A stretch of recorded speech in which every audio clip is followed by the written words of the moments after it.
Hello, everyone, and welcome back to Beginner English, the podcast. I'm Sarah. And I'm Mike. We're so happy you're here with us today.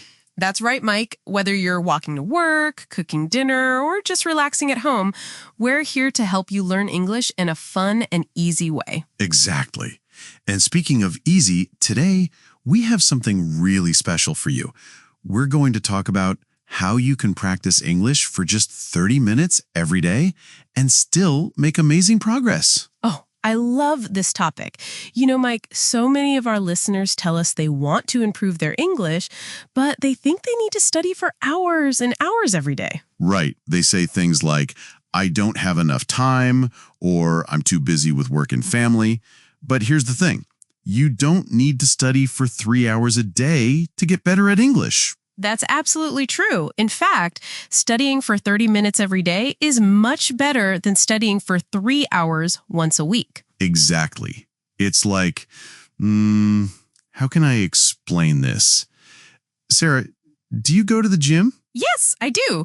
Not every day, but I try to go regularly. Perfect. So, would you rather exercise for 30 minutes every day or exercise for 3.5 hours just on Sunday? Oh, definitely 30 minutes every day. If I tried to exercise for 3.5 hours in one day, I would be so tired and probably very sore the next day. Exactly. And it's the same with learning English. Your brain is like a muscle. It needs regular practice, not just one big workout. That's such a great way to think about it, Mike. And listeners, that's what we're going to help you with today. We'll show you exactly how to practice English for 30 minutes every day. We'll give you simple ideas, fun activities, and practical tips that you can start using today. And the best part, everything we share is free and easy to do at home. So grab a cup of coffee or tea, get comfortable, and let's start learning together. All right, Mike, let's start with the big question. Why is 30 minutes enough? I know some of our listeners might be thinking, only 30 minutes? That sounds too short. That's a great question, Sarah. And you're right. Some people think they need to study for hours to improve. But here's what research tells us about learning languages. Oh, I love when we talk about research. What does it say? Well, scientists have found that our brains learn best when we study a little bit every day instead of studying a lot just once in a while. Right. It's called distributed practice. That's a big word, but the idea is simple. Small amounts of practice spread over many days work better than big amounts of practice on just a few days. Exactly. Think about it like this. If you want to remember a friend's phone number, would you say it once, very loudly, or would you say it quietly 10 different times throughout the day? Definitely 10 times throughout the day. Repetition helps our memory. Perfect. And with English, it's the same thing. When you practice every day, even for just 30 minutes, you're giving your brain many chances to remember new words and grammar. Plus, let's be honest, 30 minutes is realistic for most people. Mike, how long do you think most people spend watching videos on their phone each day? Oh, wow. Probably much more than 30 minutes. I've heard that many people spend 1 to 2 hours a day on social media. Exactly. So if you can spend 2 hours watching funny videos, you can definitely spend 30 minutes improving your English. And here's another important point, Sarah. When you study for too long, your brain gets tired. Have you ever tried to study for something for 3 hours straight? Yes, and after about an hour, I couldn't concentrate anymore. I was reading the same sentence over and over again. Right. That's because our brains have limits. After about 30 to 45 minutes of focused learning, we start to get mentally tired. So 30 minutes is actually the perfect amount of time. It's long enough to learn something new, but short enough that your brain stays fresh and focused. And listeners, here's something really encouraging.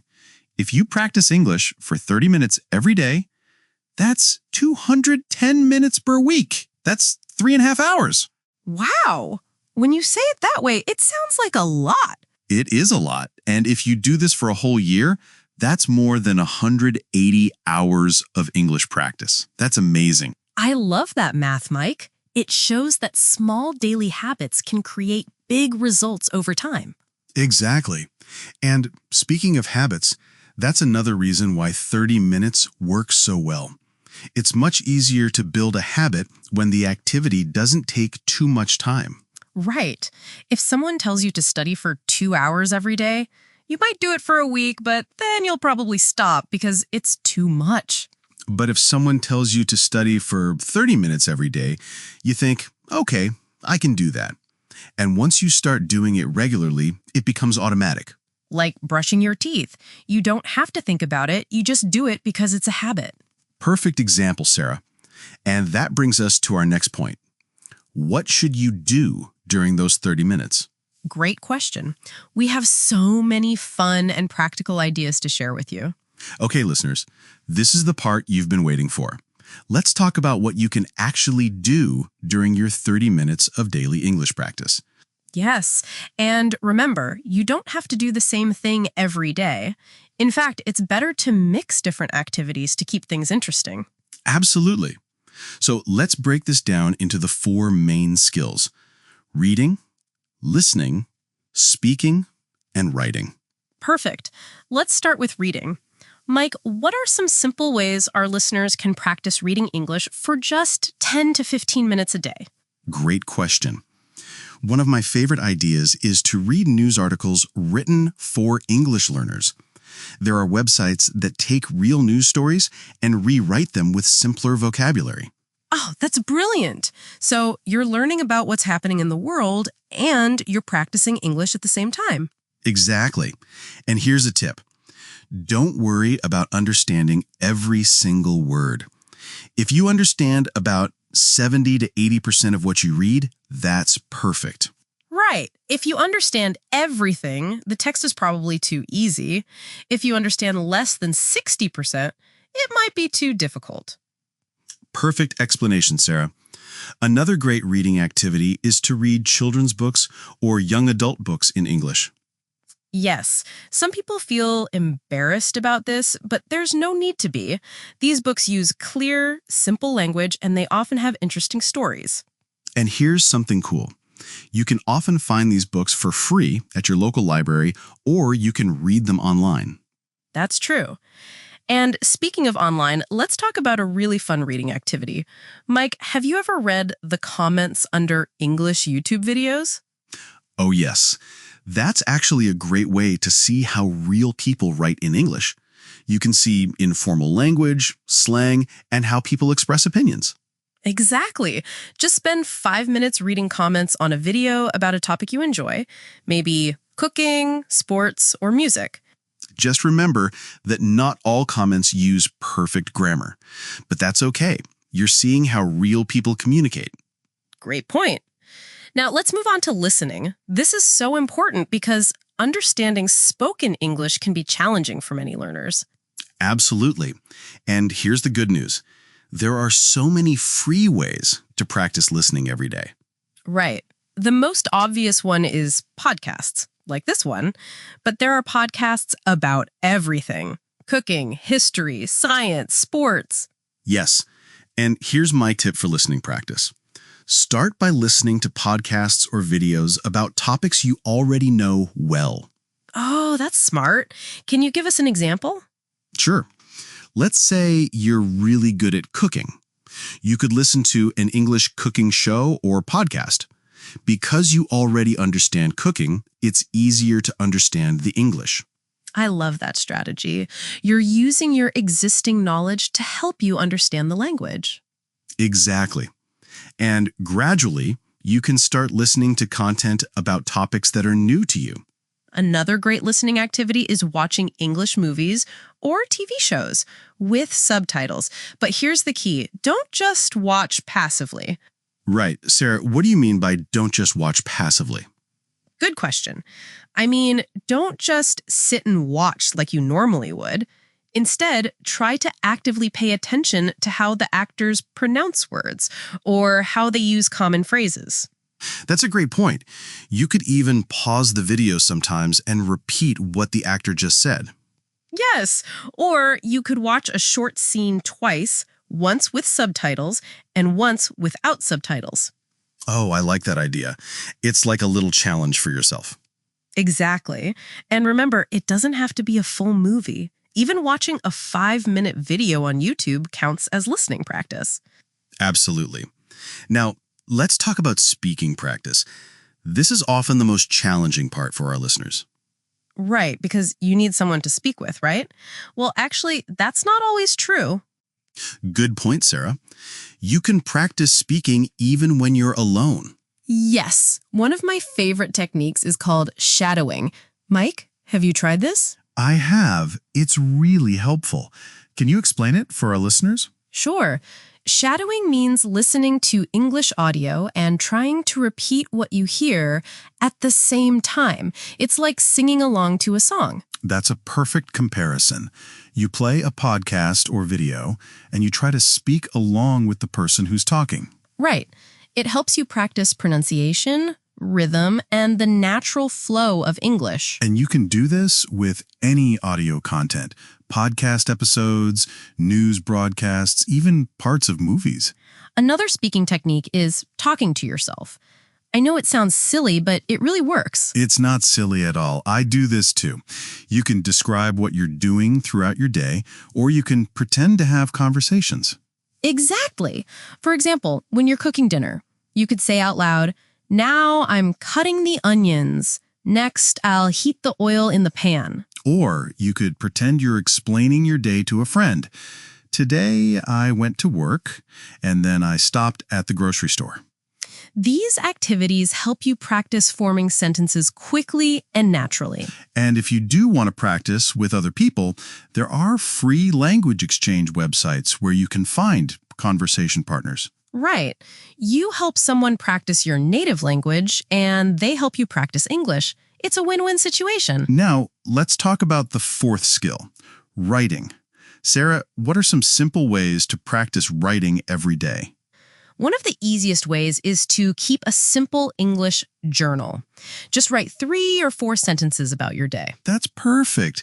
It doesn't need to be perfect, and it doesn't need to be long. Just practice forming sentences and expressing your thoughts. Exactly. You could write things like, "Today was sunny. I had coffee with my friend Maria. We talked about our weekend plans." Simple but effective. Another writing activity is commenting on social media in English. Oh, yes. You can comment on English videos, photos, or posts. Just simple comments like, "Great video," or "Thanks for sharing this." It's real communication, and it's good practice for informal writing. And here's a fun one. You can text yourself in English, set reminders on your phone, write shopping lists, or take notes in English. I love that. It makes English part of your daily routine. Exactly. The key with all of these activities is consistency. It's better to do a little bit every day than to do a lot once in a while.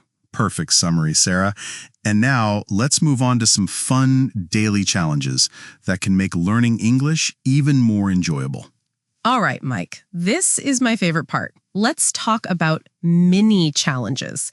These are small, fun activities that our listeners can try each day to make their English practice more exciting. I love this idea because, let's be honest, sometimes studying can feel a bit boring.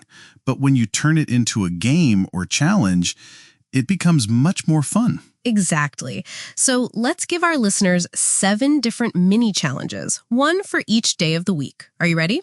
I'm ready. Let's start with Monday. How about Word of the Day Monday? Perfect. So here's how it works. Every Monday, you choose one new English word. It could be a word you heard in a song, saw in a book, or learned from a video. Right. And your challenge is to use that word at least 3 times throughout the day. Yes, you could use it when talking to yourself, writing in your journal, or even in text messages. For example, let's say your word is delicious. You might say, "This coffee is delicious." Write, "I want to cook something delicious for dinner," and text a friend about a delicious restaurant. I love that. By the end of the day, that word will be stuck in your memory. Absolutely. Now, what about Tuesday? How about Tongue Twister Tuesday? Ooh, that's fun. Tongue twisters are great for pronunciation practice. Right. A tongue twister is a sentence that's difficult to say because it has many similar sounds, like she sells seashells by the seashore. Exactly. So every Tuesday, you could find a new tongue twister and practice saying it clearly and quickly. And you can find hundreds of English tongue twisters online for free. Start slowly and then try to say them faster and faster. It's like a workout for your mouth and tongue. Great for improving pronunciation. Exactly. Now, what should Wednesday be? How about what's happening Wednesday? Ooh, I like that. What do you mean? Well, every Wednesday, you could watch or read a short news story in English and then try to explain what happened to yourself out loud. That's brilliant. So you're practicing listening or reading and then practicing speaking all in one activity. Right. And you're learning about current events at the same time. You could spend just 10 minutes on this. And it doesn't have to be serious news. It could be sports news, entertainment news, or even weather reports. Perfect. The goal is just to practice understanding information and then explaining it in your own words. Love it. Now, Thursday. Any ideas? How about Thinking Thursday? Interesting. Tell me more. So every Thursday, you could practice thinking in English instead of thinking in your native language. Oh, wow. That's a big challenge, but it's so important for becoming fluent. Right. You could start small. When you wake up, instead of thinking, I need coffee in your native language, try to think, I need coffee in English. That's a great way to start. And gradually, you can try to think in English for longer periods of time. Exactly. Even just 5 minutes of thinking in English is great practice. And if you can't think of the English word for something, that tells you what vocabulary you need to learn. Perfect point, Sarah. Now, what about Friday? Friday should be fun. How about Film Friday? I love it. What's the challenge? Every Friday, you watch a short English video, maybe 5 to 10 minutes. It could be a music video, a funny video, or a how-to tutorial. Right. And the challenge is to watch it once with subtitles and then watch it again without subtitles. Exactly. And maybe write down one new phrase or expression that you heard. That's perfect. It's fun, it's relaxing, and it's great practice for listening skills. And Friday's a great day for this because you're probably ready to relax after a long week. Absolutely. Now, Saturday. What should Saturday be? How about Social Saturday? Ooh, what do you mean? Well, every Saturday, you could practice your English social skills. Maybe send one text message in English or post one comment on social media in English. That's great. It's real communication with real people. Right. It doesn't have to be long or complicated. Even just have a great weekend or thanks for sharing counts. And it helps you practice informal, everyday English, not just textbook English. Exactly. Plus, you might make new friends who speak English. Perfect. And finally, Sunday. What should Sunday be? How about Summary Sunday? I like that. What kind of summary? Well, every Sunday, you could spend just 5 minutes thinking about your week and describing it in English. Oh, that's really smart. So you're practicing speaking and also reviewing what you learned during the week. Right. You could say things like, this week I learned 5 new words. My favorite was delicious.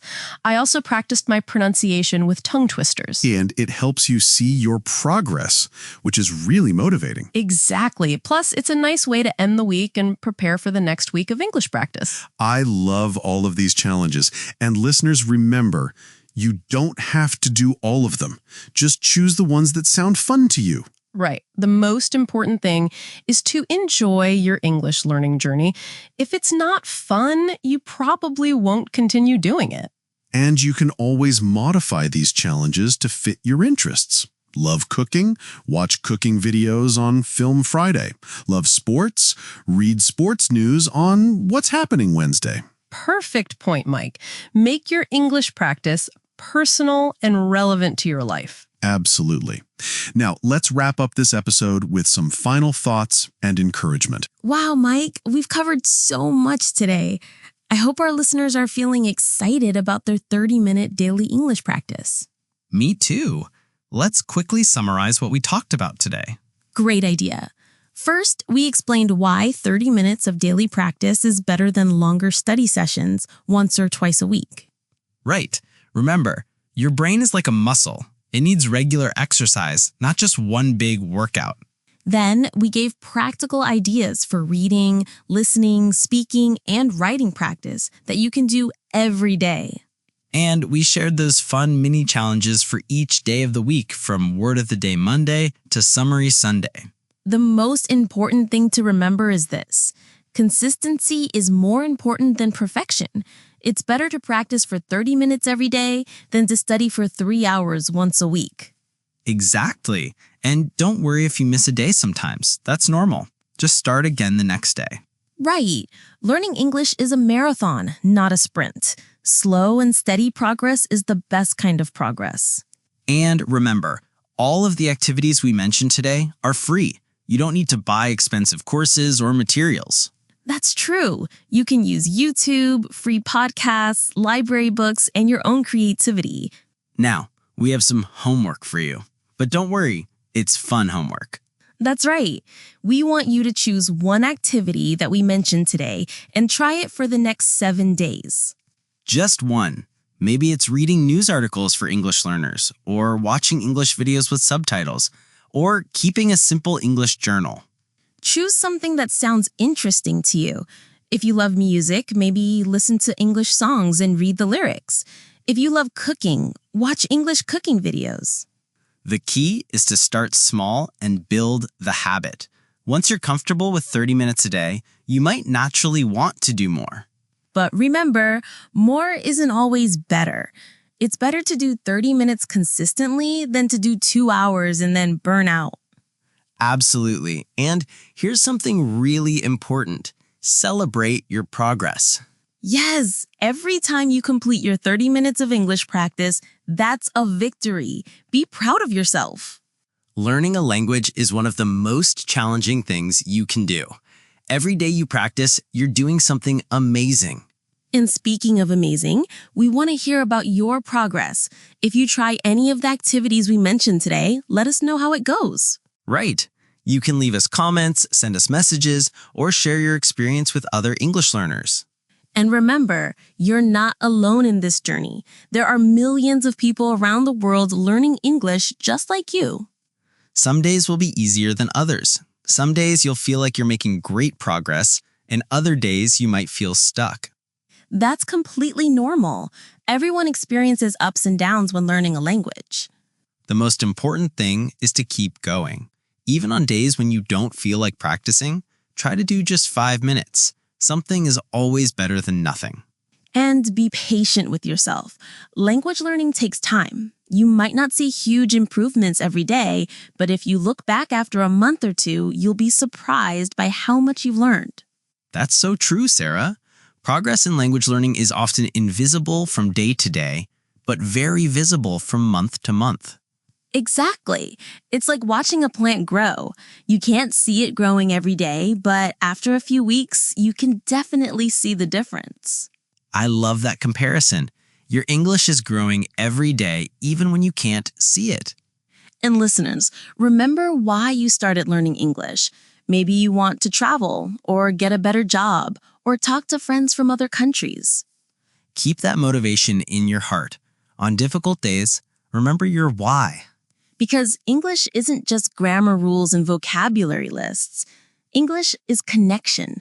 It's the ability to communicate with people from all over the world. It's watching movies without subtitles, reading books by your favorite authors, and having conversations with interesting people. It's confidence, opportunities, and personal growth. And you can achieve all of this with just 30 minutes a day. That's pretty amazing when you think about it. It really is. So here's our challenge for you. For the next week, practice English for 30 minutes every day. Use any of the methods we discussed today. And most importantly, have fun with it. Learning should be enjoyable, not stressful. After 1 week, notice how you feel. Do you feel more confident? Have you learned new words? Are you more comfortable with English sounds? We bet you'll be surprised by your progress. And if you enjoyed today's episode, please share it with other English learners. Learning is more fun when you do it with friends. Absolutely. And don't forget to listen to our other episodes. We have lots more tips, techniques, and encouragement for English learners. Thank you so much for spending this time with us today. We know you have many choices for English learning resources, and we're honored that you chose to listen to us. We believe in you. You have everything you need to improve your English. You just need to start and keep going one day at a time. Remember, 30 minutes a day, consistency over perfection, and always be kind to yourself. Until next time, keep practicing, keep learning, and keep believing in yourself. This has been Beginner English, the podcast. I'm Sarah. And I'm Mike. We'll see you next time. Happy learning, everyone. Goodbye.